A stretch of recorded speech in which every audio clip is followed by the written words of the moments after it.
Joining us now here for this one-on-one is NFL Network's Steve Wyche. He is the network's chief national reporter. Steve, thank you so much for being here. We were just talking off air about how it's nice and 78 degrees back in LA. You might want to send some of that over here to us. That's all right. No. There's something special about the Twin Cities and that Minnesota weather, which makes you the wonderful people that you are. And so you can just keep that cold weather. That's fair. Well, it has been a very eventful week in the NFL, which I know you know plenty about right now. But over here in Minnesota, we've obviously been dealing with the injury to Kirk Cousins. He is now out for the season. What kind of an impact does that have on this team's end goal this year?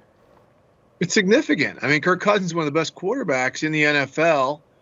Also one of the best people. I mean, I think he's somebody who the players rally around, the organization built itself around. And to know that, you know, they come off, he was coming off such a strong performance. He's played well this season.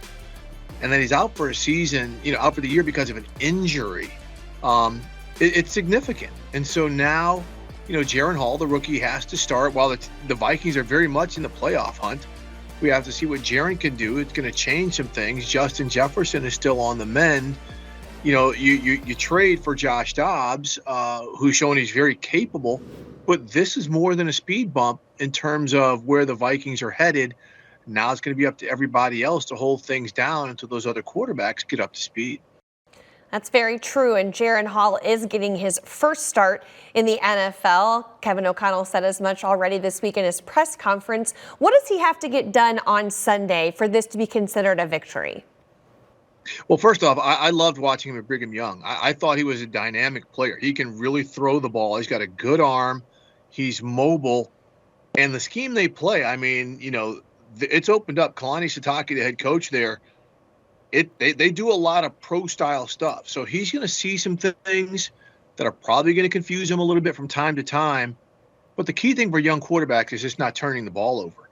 If they protect the ball, quick passing game, safe passes, and run the football well, and that defense continues to get takeaways like they've done, that's huge. I mean, you know, what Cam Bynum did that last game and forcing a takeaway and getting 2 picks, that's huge. So if the defense can continue to develop and play like they've played the last few weeks under Brian Flores, that's always going to give Minnesota a chance.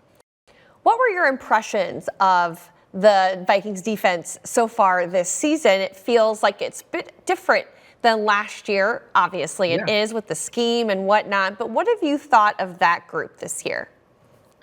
Well, a lot of personnel change as well. But you're seeing Danielle Hunter really, you know, consistently do his thing. That's a hard thing for a pass rusher. As they say, pressure tends to come in bunches. Well, he's been delivering that pressure consistently week to week. So that's where things start. And then I think everyone's just kind of getting used to what Brian Flores wants to do and vice versa. Because you saw at the beginning of the season, it was very blitz-centric. Then you saw that last game where they're dropping a lot of guys into coverage, and that forced some mistakes, and that led to some takeaways.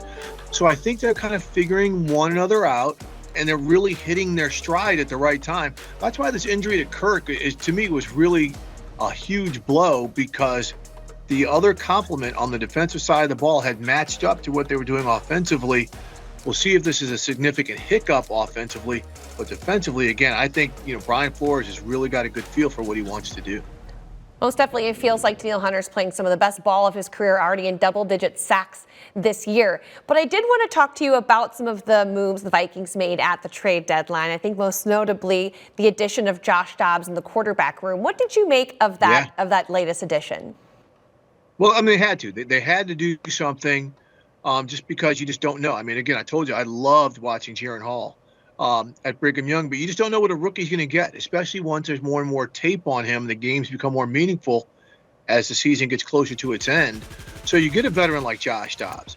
We saw last year he goes to the Tennessee Titans at the end of the season and starts right away and gets them to the postseason, right?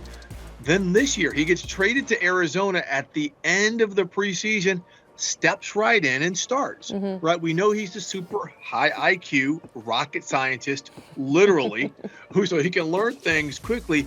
But the one thing to me that playing the quarterback position in the NFL that isn't spoken about enough is the way the other 10 guys in the huddle feel for him.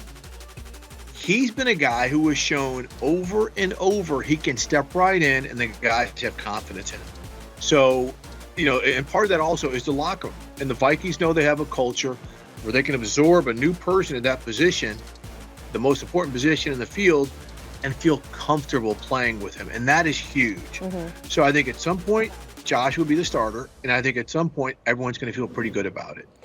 Well, Dobbs is in the building. He was at walkthrough just today, so already getting right into there, as you mentioned. Now, Steve, you covered the Falcons before the NFL Network, and it's a team that you obviously continue to keep close tabs on. They're also going through quite the quarterback shuffle. Now Taylor Heinicke named as starter. How does him being named starter change this offense that the Vikings will see this weekend? Yeah, I mean, the one thing that we saw with Taylor Heinicke when he was with Washington is he's an aggressive player, right? Like, he's not afraid to make a mistake. If he doesn't see something, he's going to take it and run it. If he does see something, he may try to fit a ball in there, whereas Desmond Ridder was a little reluctant to do either unless it was scheduled. Now, we know the Falcons are still going to be a run-heavy offense. And if the Vikings can slow that run down and make Taylor Heinicke beat him, that's going to be, that's going to be the goal. Because otherwise, Tyler Algier, who was a teammate of Jaren Hall at Brigham Young, you've got Bijan Robinson, you've got Cordero Patterson. They've got weapons running the football. But if the Vikings can put them in 3rd and long and force Taylor Heinicke, who takes risk, to take a risk, that may lead to some of the takeaways we've seen that have swung in Minnesota's favor lately. Yeah, it's going to be a few rookie names out there on display between Jordan Addison and, as you mentioned, Bijan Robinson, and then Jaren Hall as the Vikings starting quarterback. So there's still a lot of belief within this Vikings team, even despite the loss of Kirk Cousins. As you mentioned, still a playoff caliber team at this point. They'd be considered in the hunt for that wild card berth if the season were to end today. So what do the Vikings need to do this Sunday to leave Atlanta with the win? On the defensive side of the ball, just like what I just said, slow down that run a little bit. You're not going to stop it. The Falcons just run the ball too well. But try to force Taylor Heinicke in his first start into third and 5+ situations to make him feel like, okay, I got to make a play, and see if that leads to takeaways. And then on the offensive side of the ball, Minnesota has to run the ball. And put Jaren Hall in situations where they're not in 3rd and 5+, but 3rd and 5-, so they have run-pass options on 3rd down where they can play field position if they have to, or shorten the field and make easily convertible first downs. I think there's going to be some opportunities for Minnesota to score, as we saw last week. When the Falcons gave up 4 throwing touchdowns by Will Levis, a rookie, in his first start. I think there could be some opportunities there, but they've got to set those up by running the ball successfully. Yes, that seems to be a storyline that we've followed all year, the Vikings running game, which hasn't really caught up to the strength of its passing game just yet. Maybe this will be the game. You're predicting a high-scoring affair there, Steve? That would be no. That would be no. No, I think if some team gets to 24, they're going to be in really good shape. Yeah, that sounds about right. The Vikings defense holding a team to 18 points or less the last few games, so they are the stronger grouping right now, hopefully trying to lead the way for Jaren Hall's first career victory as the starting quarterback for the Minnesota Vikings. Thank you so much to Steve Wyche, the NFL Network's chief national reporter. We appreciate your time so much, and we'll mail you some snow. Yeah, there you go. Thank you.